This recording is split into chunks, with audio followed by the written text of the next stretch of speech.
What's up, guys? So today I'm going to talk to you about a practical HERPERS EDC, or everyday carry.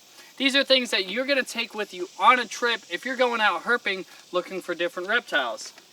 Obviously, you're not going to need a Kevlar vest, but there are some pretty cool tools that you might not even think about when you consider going on a herping trip.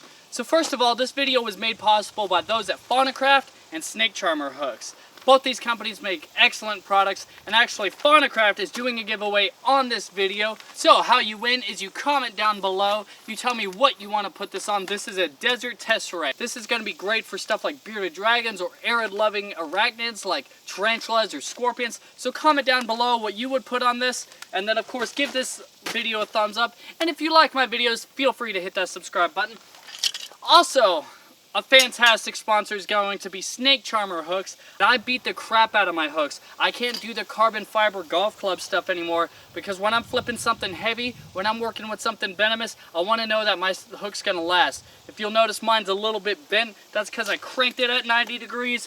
I put it in a hole where I needed to turn, and I was able to actually poke a rattlesnake, get him to crawl out the other end, and then bend this hook back and still use it. This is a hook I can definitely count on. I have 3 of them. They are all amazing. And actually, this one here has Max's View engraved into it.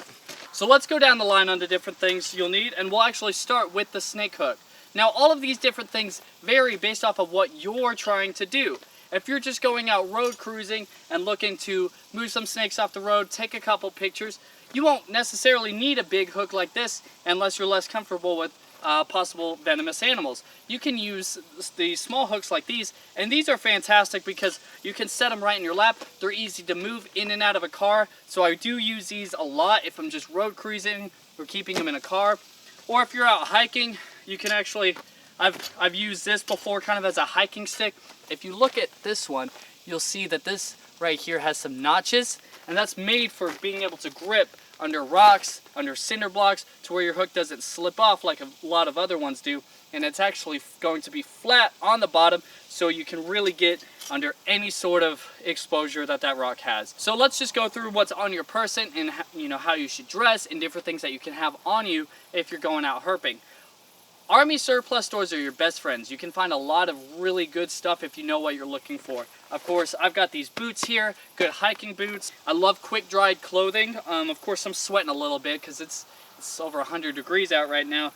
But synthetic clothing or the quick-dry light stuff, that's really good to have. Another great thing about these pants is they're kind of tactical, so you have your extra pockets, which I really like doing snake bags or gloves down in these pockets down below, so I can still have my full range of motion at things near my hips.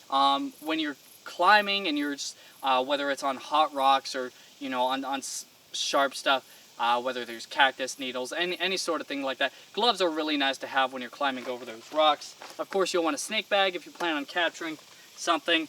This is going to be a real tiny bag, meant for just a colubrid or something. You can definitely do the longer ones if you're going to work with something venomous. Of course, I have my keys on me. I make sure I have them on my person. That way, if something happens, I can get to a hospital in time, or I'm driving to or from a location. So I always have my keys on me, as well as a phone if I need to call somebody in an emergency. It's also great for note-taking, GPS, map tracking, and then I also have my wallet on me. Wallets are really good, of course, for identification, having your proper permits, making sure you're not doing anything illegal.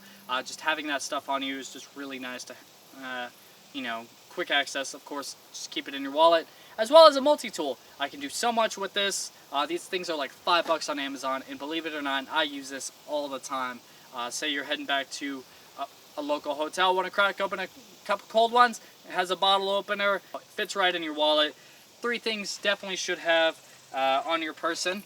So if you're going to be in any sort of situation where you're exposed to wildlife, dangerous situations out in the open, I'm a big advocate for the Second Amendment. So it's always a good idea to carry a firearm on you, make sure you know how to use it, the training.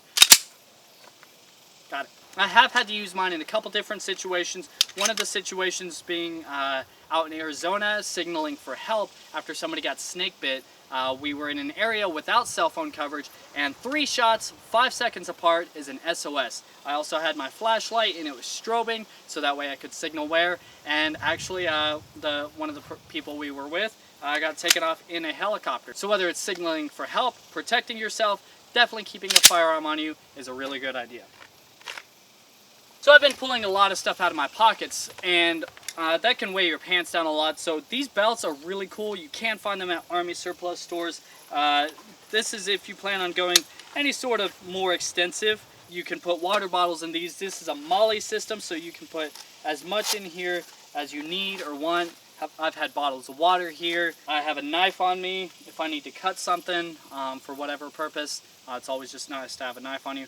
This one's actually really cool because in here there's a little sewing kit, a match, a couple different things. So yeah, definitely good to keep a knife on you. You'll never know when you might need it. Moving on to this next pouch, I've got a couple different things. I've got a temp gun, whether it's surface temperature or air temperature. This helps keep your records good, so you learn to pick up on the patterns of animals, and you learn what your highest successes might be. So these are really good just for record keeping. As well, I have an extra flashlight in here. I always have 2 or 3 of these things. This is going to be the Bushnell 750 lumen rechargeable. I love these things. There is the low, the high, and of course the strobe mode. So I always have these with me. They are my go-to flashlight. But yeah, these belts are really nifty. I've used them. I've used the best version. They're just really good, keeping your hands free. So now if you're on a longer hike farther away from your campsite, or just need more equipment, backpacks are always really good. This one here actually has a camelback in it. Here's my hose here. So great source of water, carrying on your back. I love this thing. As well, I have a lot of measuring equipment in here. Most of you won't need this, but it's always nice to have if you plan on doing the record keeping. I have a scale. If you're working with venomous animals, I always like to keep one of these tube kits on me. And the last couple pieces I have for measuring equipment, I have a probe kit for sexing. If I'm working with colubrids or something that's a little harder to tell the sex, unlike rattlesnakes, which are just kind of look and tell. When you learn, you learn. I have a tape measure when you tube a snake and you want to... What's up, Roadrunner? So yeah, tape measures are really good, just measuring snakes, good for record keeping. Another thing I always keep in the bag is a first aid kit.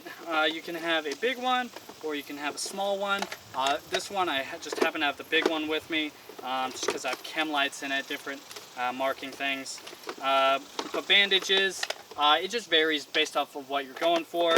I've had hikes where I've carried everything up to tourniquets, and then I've hikes where I just carry medicine and band-aids. Another really good thing to keep on you is going to be Benadryl. Now, Benadryl is not good for venomous snake bites, but it is really good if you come across poison ivy, poison oak, any sort of thing like that. If you get stung by a bee, this is going to help keep the swelling, itching down, but it does knock you out. So plan for that, because you will sleep very heavily with Benadryl, because you can't be sneezing, itching, watering eyes, running nose, itchy throat if you're unconscious. So that's going to be just about everything I take with me on my herping trips. If you have something else, comment it down below. Let me know what you would take with you. As well, let me know what you would keep on your Faunacraft Desert Tetraray substrate. Thanks so much for watching. Like this video, subscribe, and I'll see you guys next time. Max, the grass is on fire. Oh, shit. Max is on fire.